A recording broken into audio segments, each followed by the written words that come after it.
Welcome to our guide on viewing invoice and payment history in the LexisNexis Account Center tool.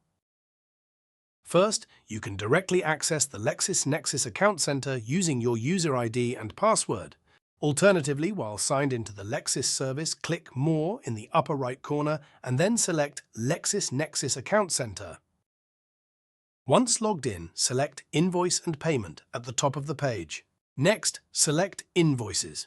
Once in Invoices, click the Download Invoice and Payment History icon to the right of the Invoice filter drop-down. This will download an Excel file. If you have multiple billing accounts, you can choose from the drop-down menu the specific billing account to download the invoice and pay history. The downloaded Excel file contains the following columns: account number, due date, account name, currency, invoice date, total amount due, type, original item amount, item number, payment amount, payment date, item status.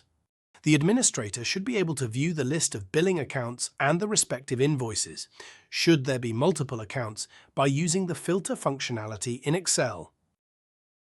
Thank you for using LexisNexis Account Center. Enjoy your day!